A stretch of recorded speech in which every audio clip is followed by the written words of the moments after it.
Warga asrama Arhanud di Kecamatan Ilir Barat 1 kedatangan tamu istimewa hari ini. Orang nomor 2 di Kota Palembang, Fitriyanti Agustinda melakukan kunjungan kerja pada Kamis pagi.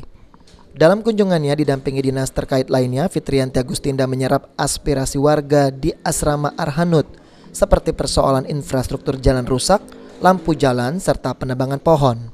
Menanggapi keluhan warga, Fitriyanti Agustinda mengungkapkan pemerintah meminta dinas terkait untuk menindaklanjuti permasalahan yang ada dan berharap permasalahan ini cepat selesai sehingga terwujud pembangunan merata di Kota Palembang.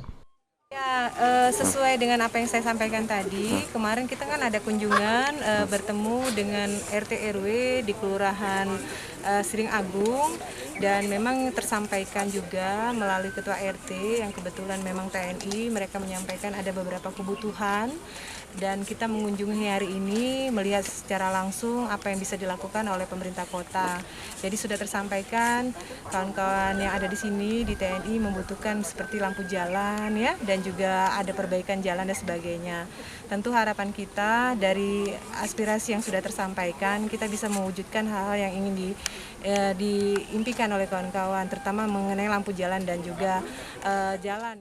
Wakil Wali Kota Palembang Fitriyanti Agustinda akan rutin melakukan kunjungan kerja di setiap kelurahan wilayah Kota Palembang untuk memastikan tidak ada lagi permasalahan di tingkat kecamatan maupun kelurahan. Abidin Riwanto, PAL TV.